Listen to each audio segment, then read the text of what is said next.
ñu ngi leen di nuyu yéen waa Ngouloul Séréer rawatina waa école bi ñun nag ñun ñu ngi nekk ci benn association bu tudd Sakku Yiw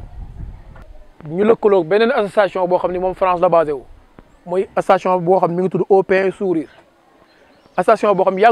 yàggul def ay action fii ci Sénégal waaye lim fi defagum wax dëgg yàlla lu takku la yàlla moo tax ñuy def kon yàlla mi tax ñuy def yàlla na yàlla fay leen yiw bu ëpp lu ñu yaakaar ci lii ñuy def. vraiment jotaay bi moom jotaay bu ñu rafetlu la et waxtu bi ngeen ko def sax dafa doon waxtoom parce que déjà ci bekkoor lañ tolloo bu ñu tuddee affaire u teen moom kooku ñëpp ciy kontaan bu ko defee nag école Ngouloul Séréer c'est une première mais dañ ko gënoon soxla puisque ndox comme ni ko waa ji waxee rek ndox dafa am solo ndox source de vie la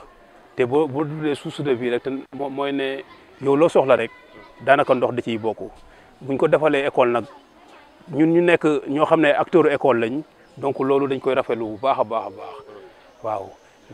ndox aussi du ne comme école kese la du école kese ñoo koy bugg di jëfandikoo parce que c'est une communauté bi yëpp mën nañ ci jëfandikoo parce que déjà vous avez vu école bi ni mu bindoo nii daanaka daal ni ñuy wax pour mu gàtt mooy ñun ñëpp kontaan nañ ci bu baax a baax kontaan nañ ci bu baax a baax. kontaan naa ci mbir mi lool maa ngi koy njëkkee nag ci ñi nga xam ne ñooy jàngale ci école gi ndaxte lii tey boo ko gisee ci ñoom la ñoom ñoo dox jéego yi ba sababu ba teen bi ñëw ci école gi kon xam nga ñi ñëwuñu ci école gi rek pour dañuy jàngal suñ doom yi rek dem njëriñ bu ñu gis fu mu mën di jógee buñ ko gisee dañ koy ñëw di indi ko ci dëkk bi ñeen ñi nga xam ne yéen a indi teen bi da lamb lu bari am na teen bi fa ne woon daanu jara ngeen jëf merci ngeen baal ma di leen jërëjëf li ngeen di def yal na leen yàlla fay ndax li ngeen def moom njëriñ bu bari la waaw jërë ngeen jëf yal na ñi fi indi yi yëpp yal na leen yàlla fay yal na leen yàlla jàppale. Aujourd'hui, on est à Ngouloul Séréer, un village de la région de Fatick. On est alhamdoulilah ici pour procéder au lancement des travaux du puits École Firdawsi 42. Donc le puits a été financé par l'association Au Pain et Sourire. Ici, vraiment un puits qui polarise presque deux villages, parce qu'à ma droite, il y a un village où il n'y a pas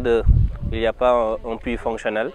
Derrière moi aussi, il y a un autre village aussi où il n'y a pas là-bas un puits fonctionnel.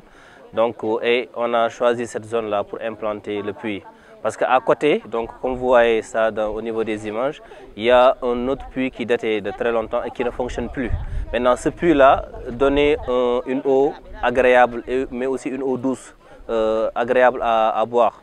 Nous espérons, Inch'Allah, que Allah va nous donner une eau abondante, mais aussi douce. Le puits aussi, comme vous le voyez, il est à quelques mètres de l'école primaire Ngouloul Séréer.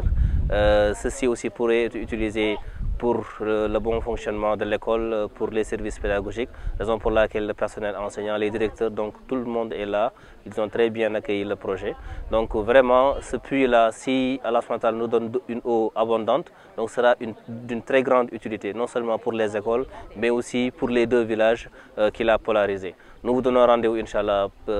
bientôt pour revenir ici et procéder à l'inauguration du puits.